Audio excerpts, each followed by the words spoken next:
छत्तीसगढ़ में वोटिंग लगातार जारी है। नगरीय निकाय चुनाव को लेकर छत्तीसगढ़ में लोग वोट करने के लिए निकल रहे हैं, लेकिन अब तक के प्रतिशत की बात कर लूँ तो बहुत धीरे वोटिंग यहाँ पर हो रही है। राजधानी रायपुर में अब तक 30% मतदान हुआ है और वहीं प्रदेश भर में अब तक 51% का मतदान हुआ है। हम भी एक मतदान केंद्र में यहाँ पर आए हुए हैं, जहाँ पर बड़ी संख्या में लोग हैं, मतदान कर रहे हैं और अपनी बारी का इंतज़ार भी कर रहे हैं। लेकिन किन बातों को लेकर उनकी तरफ से मतदान किया जा रहा है, ये भी हम यहाँ पर लोगों से समझेंगे। सर, आपने मतदान कर दिया? हाँ, मैं तो कर दिया। किस लिए मतदान किया है? क्या चाहते हैं आपकी बदल जाए या कौन सी व्यवस्था सुधर जाए? हमारे जो एजाज भाई उन्होंने बहुत काम किए हैं हमारे वार्ड में, हम उन्हीं को देख के वो दिए उनको वोट। नहीं, क्या काम हुआ है या क्या बचा है? नहीं, क्या काम नहीं हुआ ये आप बताइए मुझे। हाँ। हर काम करवाया एजाज भाई ने हमारे। सिर्फ वार्ड की बात कर रहे हैं? हाँ, वार्ड की नहीं, पूरे शहर में। हाँ। आप जहाँ देखेंगे, आप तो मीडिया वाले, आपको तो ज़्यादा मालूम होगा। जो नहीं हुआ होगा आप बताएंगे कि ये नहीं हुआ तो हम उसको एक्सेप्ट करेंगे, हाँ ये नहीं हुआ है। सड़कें सुधर गई, सड़कें पूरी तरीके से ठीक है, नालियों में जो पानी है। स्मार्ट सिटी वाले तोड़े हैं, एजाज भाई थोड़े तोड़े हैं उसको। अच्छा, एजाज भाई थोड़े कर रहे हैं। लेकिन कमियां हैं। नहीं, कमी नहीं बोलते उसको, बन गई, वो वापस बन गई। सब वो इलेक्ट्रिक पोल के लिए लगी थी, सब बन गई सड़कें। आप देख लीजिए, जहाँ 40 साल में ना हम हमारी गलियों में डामरीकरण नहीं हुआ, वहाँ करवा दिया एजाज भाई ने। हाँ, वो आप विकास देखिए, वो दूसरा मत देखिए। विकास हुआ है? हाँ बिल्कुल हुआ। ठीक, और भी लोगों से पूछते हैं। दादा, आप कौन से वार्ड से?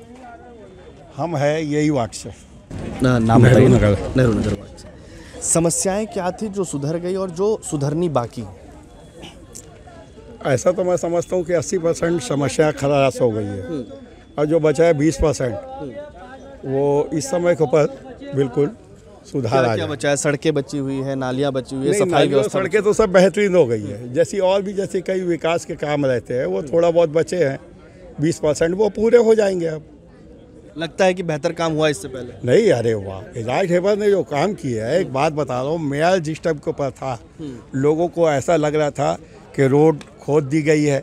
बाकी उनको ये नहीं मालूम है कि 65 साल पुरानी जो पाइपलाइन थी उसको एजाज हेबर ने नई पाइपलाइन डलवा करके एक नया जीवन दिया है शहर को। अब आप देखिए, जैसे गार्डन वगैरह देख लीजिए आप, जहाँ करके बुढ़ा तालाब की हालत देखे थे, क्या था मालूम है? 600 ट्रक जल कुंडली निकाला गया है जिसके ना पानी के अंदर। आज कितना साफ है, आज कई लोगों को रोजगार मिला है वहाँ पे है? फिर भी बीजेपी कहती है कि वहाँ पर गड़बड़ी हो गई, घोटाले हो गए। दरअसल क्या है, बीजेपी को ही एक गड़बड़ है, तो इसीलिए हर देखो गलत आदमी को गलत ही नजर आता है, अच्छा आदमी नजर नहीं आता ना गलत आदमी को। तो बीजेपी जो काम कर रही है वो अपने हिसाब से वो समझती है कि हम ठीक कर रहे हैं। क्या विकास किए, चलो बताइए, किस गरीबों को रोजगार मिला है? कम से कम इसके शासनकाल के अंदर गरीब आदमी जो रोड के ऊपर लगाते थे उसके अंदर कम से कम उनको परेशान तो नहीं किया गया। अपनी पेट रोजी चलाते थे। ये धन्ना सेठों की सरकार है, चलेगी। तो यही आपको लग रहा है कि बेहतर तरीके से काम हुआ? नहीं, काम अच्छा हुआ है और काम और अच्छा होगा, ये उम्मीद शहर की और इस वार्ड की जनता इस चीज़ को एहसास करती है। और वार्ड की जनता इस चीज़ को एहसास कर रही है कि काम और बेहतर होगा, इसीलिए तमाम लोगों के यहाँ पर लाइन पे लगे हुए हैं। और भी लोगों से बात करते हैं। दादा, किस बात को लेकर वोट डालने के लिए आए हैं? प्रगति के लिए, रायपुर के प्रगति के लिए। क्या कमी है अभी आपको लगता है जिसको ठीक करना बहुत ज़रूरी है? ये आमतौर पर देखा गया, जब चुनाव आता है तभी ज़्यादा काम होता है, डेवलपमेंट तभी दिखता है। रोड के ऊपर रोड बनता है, जो रोड ऑलरेडी बना हुआ है उसी के ऊपर वापस रोड बनाया जाता है, बट जहाँ बनना चाहिए वहाँ ऑलरेडी बनता नहीं है। इसके अलावा आपको लगता है पॉल्यूशन ठीक हो गया, पानी की व्यवस्था ठीक है, तालाबों को सुरक्षित कर लिया गया है? तालाबों का yes I agree, but road development और देखा जाए डिवाइडर के ऊपर वापस अननेसेसरी का खर्चा किया जाता है, वो खर्चा बचा के जहाँ नेसेसरी खर्चा वहाँ करना चाहिए, आई थिंक सो। अभी तक ये परिस्थितियाँ हैं कि कई ऐसे क्षेत्र हैं जहाँ पर बेहतर काम होने चाहिए लेकिन अभी भी नहीं हो पाए हैं। और भी कुछ लोग हैं, हम उनसे भी समझेंगे। मैम ने भी अभी वोट दिया है। मैम, आप वोट दे के आ गए? मैम, आपने वोट दे दिया? जी, मैंने वोट दे दिया। क्या विकास बाकी रह गया है जो आपको लगता है कि आने वाले समय में होना चाहिए रायपुर के लिए? देखिए, रायपुर में महापौर होने के नाते इन्होंने बहुत अच्छा विकास किया है। हमारे वार्ड में तो बहुत ज़्यादा ही विकास हुआ है। 10 सालों से लोग बहुत ज़्यादा संतुष्ट हैं। बड़े बड़े जो काम थे लाइट के, रोड के, उन्होंने कर दिए हैं। और सफाई का मुद्दा है कि सफाई और डेली होती है, नालों की सफाई भी डेली होती है, लेकिन मैं उसमें और ज़्यादा जागरूकता ला के और सफाई पे ध्यान देना चाहूँगी। तो मतलब अगर कांग्रेस या किसी की सरकार वहाँ पर बनती है तो आपका प्रायोरिटी यही होगी कि आप नालियों को बेहतर करें? हाँ हाँ, नालियों की सफाई पे मैं ज़्यादा ध्यान देना चाहूँगी, क्योंकि क्या होता है ना, डोर टू डोर कचरा तो निकल जाता है, लेकिन लोगों को ना अभी इतना नहीं पता कि नालियाँ कचरा फेंकने के लिए नहीं बनी है। नालियाँ जिसके लिए बनी है, कचरे के लिए डस्टबिन का यूज़ ज़्यादा हो। मेरा सबसे पहला मुद्दा रहेगा कि लोगों को डस्टबिन के लिए ज़्यादा जागरूक करना पड़ेगा।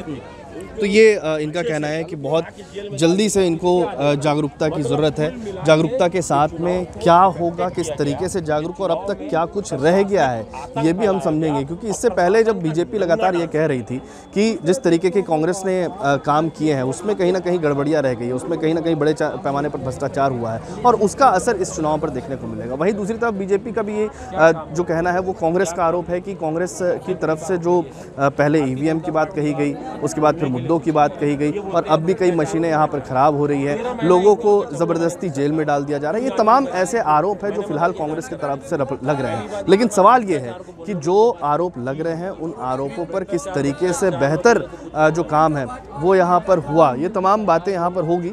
हमारे साथ में यहाँ पर पूर्व महापौर जो हैं एजाज ढिबर रह चुके हैं, उनसे ही हम समझेंगे कि आखिरकार अब तक किस परिस्थितियों में चुनाव हुए हैं और कितना जो उनका कारण है चुनाव लड़ने का, कितनी समस्या का समाधान वो यहाँ पर करना पड़ रहा है। आखिर कौन सी ऐसी परिस्थितियाँ हैं जिसके कारण कांग्रेस को यहाँ पर समस्या का सामना करना पड़ रहा है, क्योंकि आरोप यहाँ पर कई लग रहे हैं और ये आरोप किस तरीके से लग रहे हैं ये हम उनसे समझेंगे कि आखिरकार इस आरोप के पीछे की वजह क्या है। एजाज जी, ये आरोप के पीछे की वजह क्या है, क्यों इतने आरोप आप लगा रहे हैं और क्या समस्या आ रही है? नहीं देखिए, ये आरोप नहीं है, ये सिद्ध है।